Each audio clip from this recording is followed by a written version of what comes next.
pada pagi hari ini saya bersama Kepala SMK Negeri 6 Yogyakarta akan melaksanakan wawancara pengambilan keputusan yang bertanggung jawab. Baiklah, selamat pagi Bu Wiwi. Selamat pagi Bu Widuri. Ya, Bu Wiwi mohon izin waktunya untuk mengadakan kegiatan wawancara. Bu Wiwi mohon jawaban, ada beberapa pertanyaan yang nanti saya ajukan. Ibu, yang pertama, selama ini bagaimana Ibu dapat mengidentifikasi kasus-kasus yang merupakan dilema etika atau rujukan moral, Bu? Untuk langkah saya mengidentifikasi apakah itu kasus dilema etika atau rujukan moral dilihat dari persoalan atau efek yang ditimbulkan.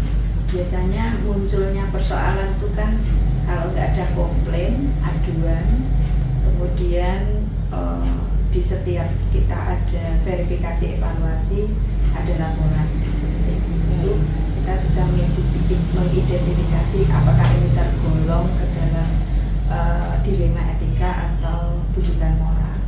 Nah, kalau dilema etika itu kan sesuatu hal benar dan benar, tetapi kita diminta mengambil keputusan di antara yang benar itu mana yang harus diambil. Biasanya berat di situ.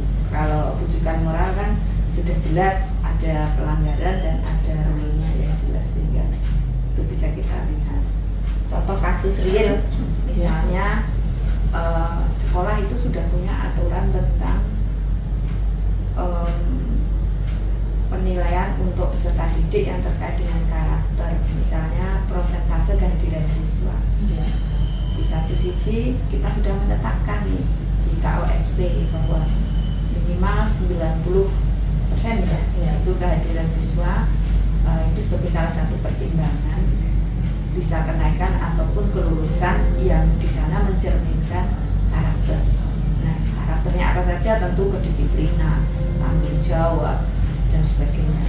Di satu sisi ada aturan itu, di sisi lain anak ini melakukan pelanggaran itu kan ada yang memang betul-betul kasusnya itu karena karakter anaknya pemalas, tapi kalau menjumpai kasus yang keterlambatan itu karena tidak dikehendaki, mungkin sakit, kemudian kesulitan transportasi, kesulitan antar jemput dari pihak keluarga, atau apa kasuistik yang tidak kita duga, atau mungkin ada kondisi di jalan yang tidak bisa diprediksi, seperti itu, Bu.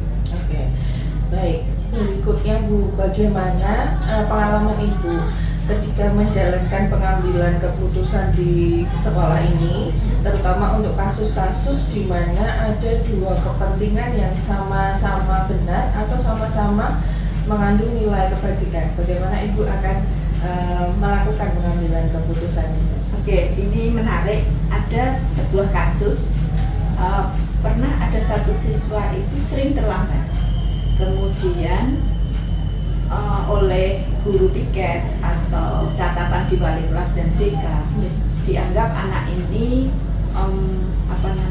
yaitu malas dan lain sebagainya, tanpa identifikasi lebih lanjut. Pada saat kita ada rapat dewan guru, setelah kita identifikasi lebih lanjut, anak ini terlambat ada alasannya. Setiap malam dia harus bekerja membantu orang tua berjualan angkringan, berjualan makanan, ditambah lagi parkir sampai malam, sehingga dia bangun pagi juga harus menyiapkan segala sesuatu kebutuhan orang tuanya lagi ke pasar. Sebelum sampai sekolah dia harus mengantar adiknya, yang masih kecil, SD kalau nggak salah waktu itu, namanya nggak usah saya sebutkan ya. Waktu itu setelah ditelisik lebih lanjut, dia setiap masuk di kelas itu tidur di mapel umum. Sering juga mengeluh sakit asam lambung sehingga dia masuk ke UKS. Waktu itu hampir di keputusan dewan hampir tidak dinaikkan. Nah, melihat kasus apa yang dilakukan anak ini kan sebenarnya hal baik, karena membantu kemudian dia dalam kondisi sakit, tentu ini sesuatu hal yang bisa dikatakan baik dan benar. Tapi di sisi lain, sekolah itu kan punya aturan. Nah, bagaimana kita mengambil sikap di situ? Akhirnya kita harus mengedepankan rasa empati. Kasusnya kan karena tidak disengaja, dia tidak sengaja untuk bolos, dia tidak sengaja untuk malas dan sebagainya.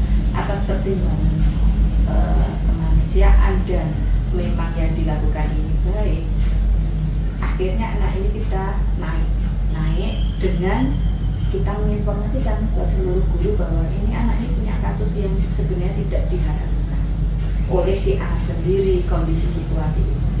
Maka sangat terkejut hasilnya setelah lulus justru dia sekarang jadi wirausahawan sukses. Seandainya saat itu kita memutuskan anak ini tidak naik, saya tidak bisa membayangkan sudah sakit, kondisinya bukan karena diinginkan dia, kemudian kita memutus harapan anak ini. Saya tidak bisa bayangkan apa yang terjadi. Bisa jadi dia patah semangat atau mungkin malah down dan sebagainya. Nah itulah salah satu kasus dilema etika yang waktu itu kami putuskan, dan ternyata keputusan itu benar dan membawa dampak positif yang akhirnya anak ini membuktikan setelah lulus justru jadi wirausaha muda yang dia punya kafe namanya The Levin Garden Cafe. Itu kisah nyata salah satu siswa kita yang waktu itu sempat diperdebatkan dalam rapat dia. Itu begitu. Baik Bu, berarti tadi di langkah-langkah yang sudah dilakukan Bu Wiwi mengumpulkan fakta-fakta yang relevan terkait kasus tersebut ya Bu. Kemudian tadi ada uji regulasi terkait peraturan akademiknya, kemudian uji intuisinya bagaimana Ibu mempertimbangkan berdasarkan rasa empati. Kemudian mungkin ada ini nggak Bu, saran dari pengawas atau bagaimana Ibu mendapatkan dari kalau di langkah-langkah itu kan ada uji panutan atau idola, atau adakah background public figure atau mungkin pengawas seperti itu yang menjadi pengambilan keputusan saya belajar dari Bapak atau Ibu ini begitu Bu? Kebetulan saya ini senang dengan konsep bukunya Munif Khatib, Memanusiakan Manusia. Saya membaca buku itu pada saat saya punya kebutuhan pribadi akan mendirikan sekolahan di rumah. Sebenarnya ada dari situ saya melihat bagaimana memandang figur anak yang ternyata itu sekarang relate dengan konsepnya Ki Hajar Dewantara. Bagaimana semua itu berpusat pada anak, berpusat pada siswa, yang sebenarnya setiap kejadian itu saya selalu menempatkan anak ini korban. Karena usia anak itu kan dia belum mampu mengambil keputusan, dia hanya mengikuti kondisi atau keadaan itu Bu. Jadi saya terinspirasi dari buku itu, Munif Khatib yang judulnya Memanusiakan Manusia. Ya dikatakan figur tidak ya, tetapi nilai-nilai atau konsep-konsep menempatkan anak dalam proses pembelajaran itu saya sangat setuju. Sama kalau nggak salah slogannya Dorothy siapa itu ya, setiap anak amal mengajarkan, jangan dibentak, untuk mengajarkan keadilan harus bagaimana. Ada banyak itu tapi lupa saya. Dari luar itu. Baik Bu. Berikutnya yang keempat, Ibu bagaimana menurut pandangan Ibu dalam pengambilan keputusan kasus-kasus yang dilema etika tadi itu Bu, dianggap efektif keputusan tersebut gitu Bu? Selama ini kami selalu mengedepankan komunikasi, koordinasi dan kolaborasi. Kunci dari semua persoalan itu sebenarnya jadi komunikasi. Kalau semua persoalan itu dikomunikasikan dengan baik, menangkap informasi dengan baik, tidak akan ada asumsi dan persepsi di sana, maka insya Allah kita akan dituntun, intuisi kita akan menyampaikan ini loh yang harus dilakukan. Gitu. Jadi tetap rujukan untuk legalitas, regulasi, kemudian opsi dilema juga seperti itu juga harus kita jadikan langkah-langkah yang ojo kursa-kursu memutuskan sesuatu, mempersepsikan, tetapi kita dikumpulkan dulu data fakta. Oke, baik, berikutnya ketika Ibu dari pengalaman Ibu mengambil keputusan ini, tantangan apa Bu yang menurut Ibu paling yang paling berkesan, atau mungkin Ibu punya pengalaman yang tantangan dalam pengambilan keputusan itu seperti apa Bu? Pro kontra itu wajar ya, satu keputusan. Kadang ada SDM internal, bisa guru atau karyawan yang tidak memahami kenapa kami mengambil keputusan seperti itu. Karena latar belakang pemahaman, saya punya 130 guru karyawan, pasti punya pemikiran yang berbeda-beda, dilandasi dari kemampuan balik ilmu pengetahuan yang dimiliki atau pengalaman di lapangan begitu.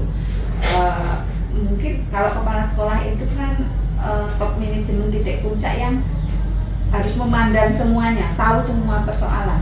Sedangkan di bagian-bagian itu tahunya hanya di bagiannya saja. Kadang-kadang tidak bisa melihat sisi lain. Nah, itu tugas saya, tantangan terbesar adalah memahamkan apabila terjadi kontra, tidak sama pendapatnya dan sebagainya.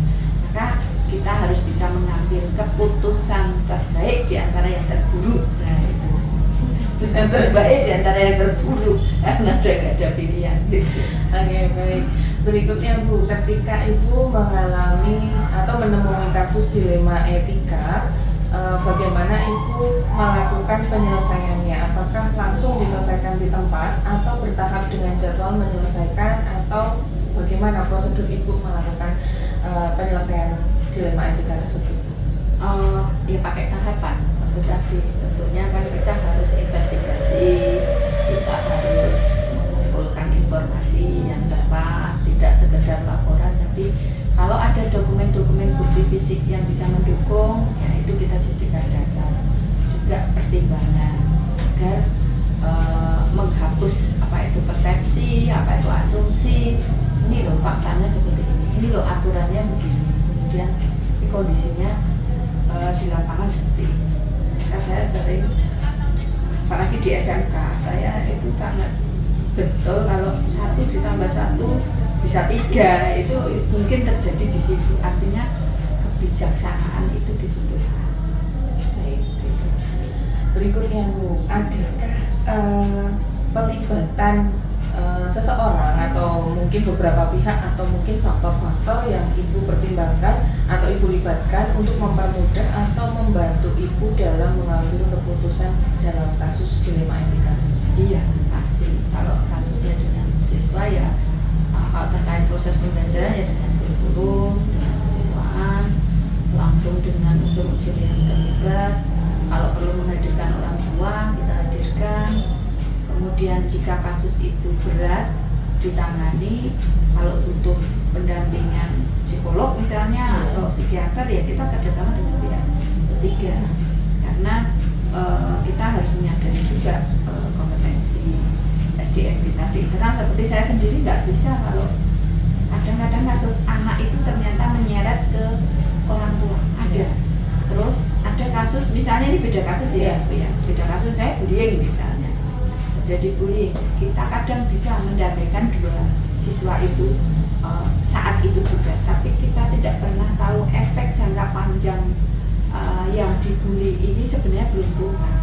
Nah, terkadang persoalan-persoalan kita nggak pakai, sudah selesai, sudah rukun, tapi karena kebetulan saya adalah ibu dari anak yang pernah dibully, yang efeknya muncul justru pada saat kuliah, pada saat mengalami trigger yang sama.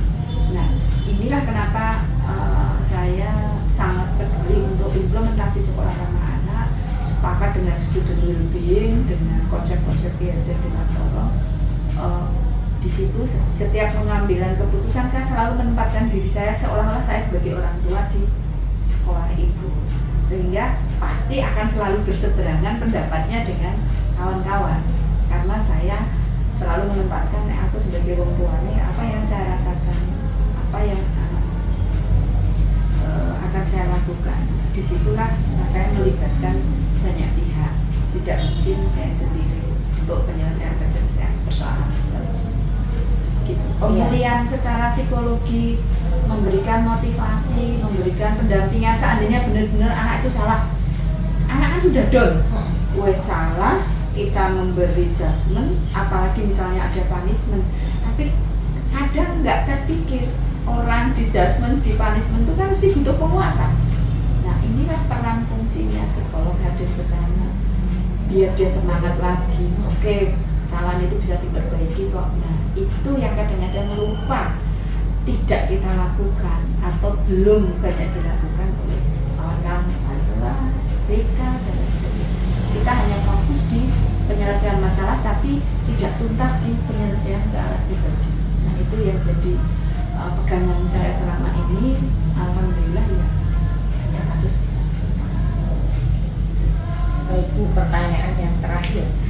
Setelah Ibu tadi menyampaikan beragam kasus dari pengalaman Bu Wiwi, pembelajaran apa yang dapat Ibu petik dari pengalaman Ibu ketika mengambil keputusan dilema etika? Gitu. Ternyata Tuhan itu menciptakan dua telinga satu mulut, itu memang betul ada hikmahnya. Kita harus sering lebih banyak mendengar dulu kalau ada segala sesuatu persoalan. Dengan mendengar kita bisa banyak mendapatkan informasi. Dengan dua mata kita harus banyak melihat dulu, baru mungkin kita memberikan satu keputusan. Dengan mulut kita itu harapannya keputusan yang bijak, meskipun ada sisi-sisi yang dipuaskan dan tidak dipuaskan. Tapi belajar kesabaran ya, belajar banyak mendengar ya, belajar untuk bijaksana. Nah itu dan ikhlas, jangan menyimpan satu dendam atau jangan menyimpan persoalan itu dibawa terus. Ya karena kepala sekolah itu kan tempat sampah, tempat banyak persoalan dipikirkan. Kalau kita nggak bisa mengatasi selesai sampai di jam kerja, bisa nggak tidur nanti.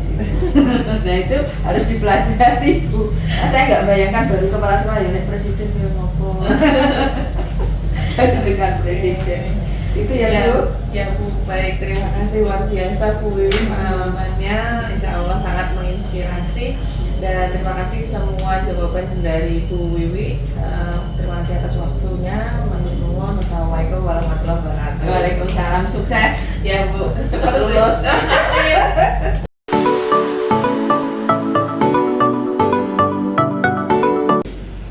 Halo, assalamualaikum, selamat pagi. Kali ini saya Widuri Indah Dwi Jayanti, calon guru penggerak angkatan 9 dari SMK Negeri 6 Yogyakarta, akan melaksanakan demonstrasi kontekstual modul 3.1.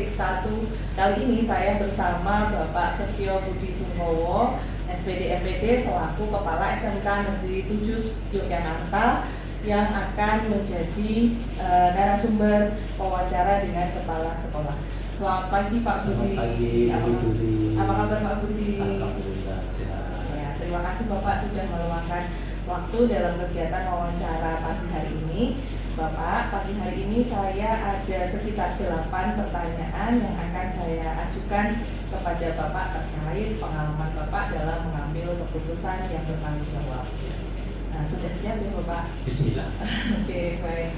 Bapak, pertanyaan untuk yang pertama, bagaimana Bapak mengidentifikasi kasus-kasus yang merupakan dilema etika atau bujukan moral? Bisa diceritakan seperti apa Bapak? Ya, pengalaman yang saya alami di sekolah baru ini belum banyak gitu ya. Pengalaman di sekolah sebelumnya memang belum banyak permasalahan yang kita hadapi di sekolah kaitan dengan pengambilan keputusan dan identifikasi permasalahan berkaitan dengan etika. Ya, misalkan pada saat kita menghadapi di akhir tahun pelajaran, ada anak yang bermasalah, kemudian apakah ini akan lanjut naik kelas ataukah berhenti. Salah satu permasalahan yang tentu mengeluarkan energi untuk menyelesaikan itu. Oke. Kemudian kemudian Bapak untuk pertanyaan berikutnya, dalam menjalankan pengambilan keputusan di sekolah, terutama untuk kasus-kasus di mana ada kepentingan yang sama-sama benar atau sama-sama mengandung nilai kebajikan, bagaimana Bapak langkahnya untuk melakukan pengambilan keputusan tersebut? Oke, memang ini satu keputusan yang agak berat ya. Tetapi bagaimanapun juga keputusan harus diambil. Sehingga kalau misalkan sama-sama itu benar, tentu kita urgensitasnya, kemudian jangka panjangnya, efek jangka panjangnya seperti apa. Misalkan anak yang dinyatakan dalam rapat kenaikan kelas misalkan, anak ini kan masih panjang jangkanya, tapi kalau kemudian itu diputus untuk tidak naik kelas, ini maka memutus masa depan anak. Maka pada saat itulah kemudian kita sampaikan kepada Bapak Ibu guru supaya berpikir jernih. Kalau kemudian kita yang berpikir masalah saat ini mungkin ada 1-2 nilai yang mungkin kurang, apakah itu kemudian harus menjustis siswa tidak naik. Nah, ini yang kemudian saya mengetuk hati Bapak Ibu guru, dan akhirnya setelah kami sampaikan itu, guru yang memberikan nilai kurang itu akhirnya oke lah saya. Walaupun mungkin dari sisi guru yang mengajar mungkin juga agak berat juga ya, mungkin setelah sekian lama proses pembelajaran kalau anak ini jarang ketemu, anak tidak merhatikan dan sebagainya. Tetapi kemudian berpikir panjang, mudah-mudahan di akhir hayat nanti anak ini akan membawa gitu ya, akan mengangkat masuk surga. Nah, itu akhirnya menuntut di Bapak Ibu. Baik. Dan Bapak berikutnya, nah ketika sebelum memutuskan Bapak akan menaikkan siswa tersebut, adakah langkah investigasi atau seperti apa yang Bapak lakukan? Ada pihak yang terlibat atau bagaimana Bapak melakukan pertimbangan dalam pengambilan keputusan tersebut? Oke, tentu kan data itu yang menjadi basicnya.